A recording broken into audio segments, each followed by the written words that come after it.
Jadi siapa jiwa itu? Jiwa itu dia yang mengamati diri kita. Jiwa itu adalah sang kesadaran. Makanya sering saya sampaikan di kajian ini, pikiran kita bukan kita, tubuh kita bukan kita, tapi yang mengamati pikiran dan tubuh kita itulah diri kita, sang kesadaran. Dia yang diam, karena pengamat itu memang sukanya diam, mengamati. Makanya kenapa orang belajar meditasi? Belajar meditasi itu kan sebetulnya untuk menyadarkan diri kita bahwa diri kita yang sebenarnya adalah sang kesadaran, bukan pikiran, bukan tubuh.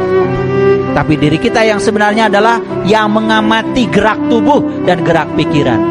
Nah, kalau kita sering berada di kesadaran itu, kita berada di Sidrah Al-Muntaha, di puncaknya kesadaran. Jadi sekarang Bapak Ibu tahu siapa yatim? Tahu. Siapa yang miskin? Tahu. Dua-duanya siapa? Jiwa. Jadi si yatim ini ditelantarkan karena kita tidak memberi makan yang selayaknya. Habis seluruh hidup hanya ngasih makanan tubuh. Itulah orang yang berpenyakit kulit, kata Quran. Makanya pantas kalau agama hanya hidup di rumah ibadah, tidak ada di ruang kehidupan. Kenapa?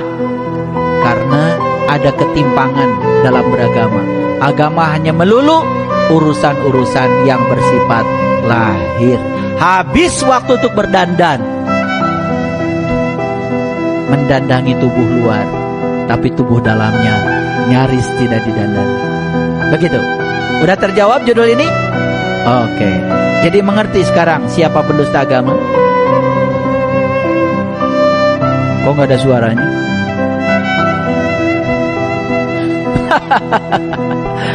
Nggak apa-apa Bapak Ibu. Yang paling penting kita jujur ya. Karena apa? Tahu kalau kita tidak tahu, itulah awal kebangkitan untuk menuju pada kesadaran. Clear sampai sini? Nah, akibatnya apa? Coba baca ayat selanjutnya.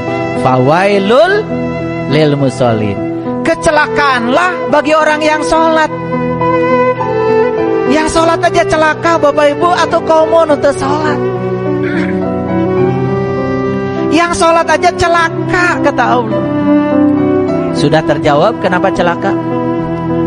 Karena jiwanya ditelantarkan, jiwanya tidak dikasih makan. Makanya akibatnya ketika sholat itu malah sibuk ngurusi urusan-urusan pikir. Begitu Allahu Akbar, bray, gunting dulu gitu, kapangi ke sholat.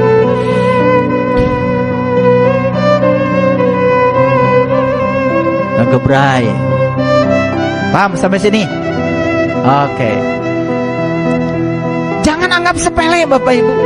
Ayat ini dibaca setiap Ramadan, setiap taraweh. Luar biasa. Dilentingkan suaranya. Gak penting. Yang penting sekarang. Yuk sekarang ambil pesan. Saya baca ayat ini dulu nangis. Saya tidak menuduh-nuduh orang lain.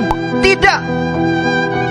Saya minta ampun sama Allah. Ya Allah, maaf, karena saya tidak kenal diri sejati saya.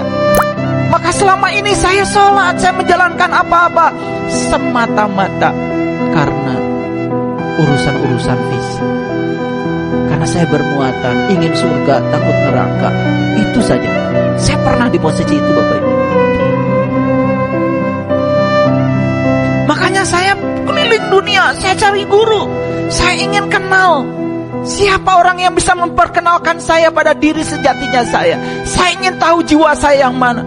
Karena kata Rasulullah, siapa yang kenal dirinya, maka dia akan kenal Tuhannya. Saya ingin mencontoh jejak langkahnya Rasulullah.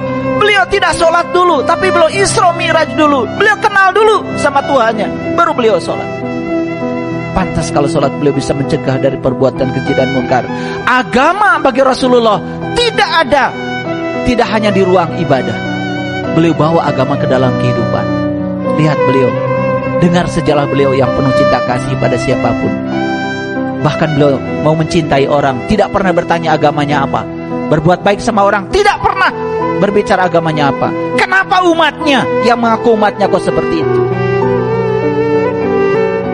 Maka di Quran dikatakan Muhammadur Rasulullah wallazina ma'ahu asyidda'u 'alal kuffar ruhama'u bainahum tarahum ruka'an sujadan yabtaguna fadlan minallahi wa ridwana.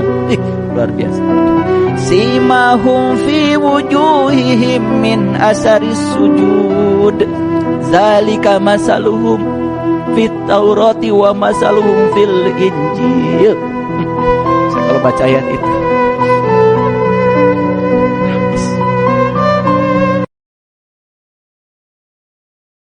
Subscribe to my channel.